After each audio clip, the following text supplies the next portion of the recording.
In this video, we will see not merely wealth, honor, which make you happy, but a good work of virtues. Since we are not born with the full perfection of all the virtues, and the different virtues can be lost in a different way, we must consider how man come into possession of virtues, how the virtues work for happiness, and how they are to be preserved until they accomplish the attainment of happiness. This approach will tell us the nature of virtues, the perfection of human power, virtue and good living, relative and absolute virtue, a perfection of soul, intellectual virtue, moral virtues. These factors are the answer to the problem of human life and human action. Let's begin with the question: what is virtue? Virtue is a good habit by which man lives rightly and which he can never put to a bad use. Man is made to achieve true happiness by the pursuit of moral good. Since man's intellect and will, the human powers that man uses in the pursuit of good, are tendencies to universal truth and universal good.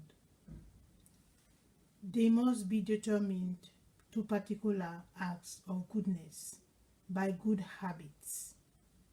Virtues are the good habits that perfect man's powers in the pursuit of truth and goodness. So, what is habit? Habit is a key to efficient human action. But efficiency is not enough. Efficiency alone can lead either to happiness or to misery.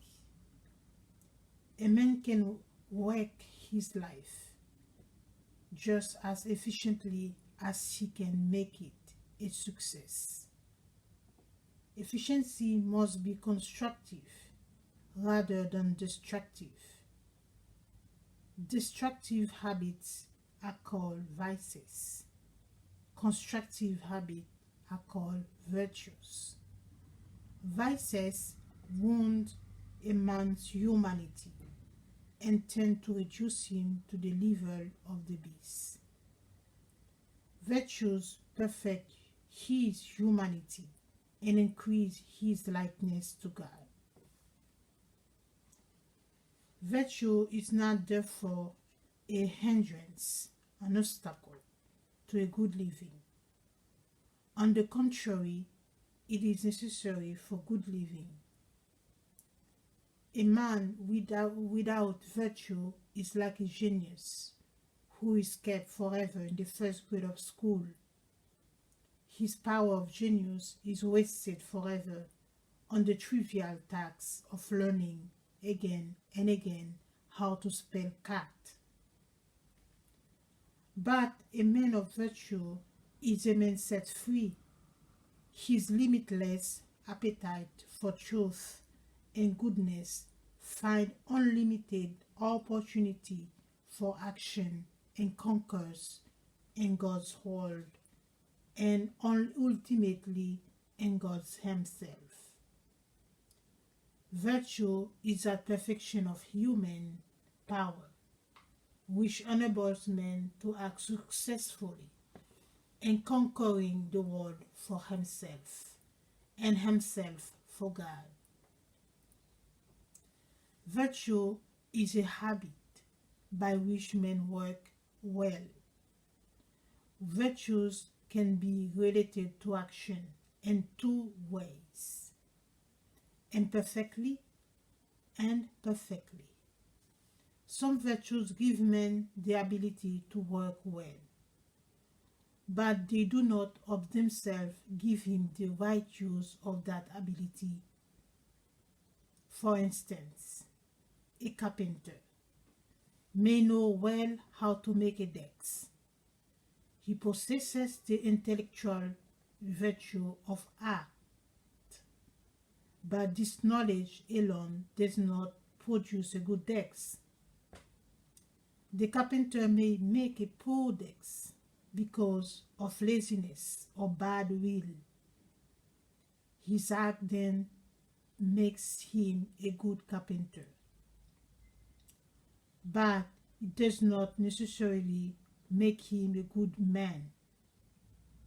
His act is only an imperfect or relative virtue for while it makes him a good carpenter potentially. It does not make him a good man. On the other hand, there are virtues which give a man not only the ability to work well, but also the right use of that ability. The virtue of justice not only enables a man to pay his debts on time, but it gives the right use of that ability. It produces the act of paying the debt. Such virtues are called virtues, and so they are called simply virtue.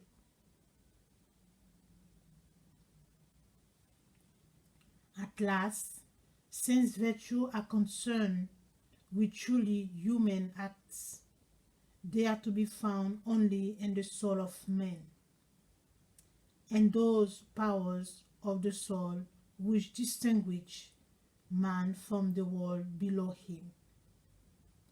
Virtue are to be found then in the human intellect, the human will, the human sense of appetite. But because of the different relationships which these powers have to good acts, virtues are found in them in different ways. Thank you for watching this video. See you in the next video.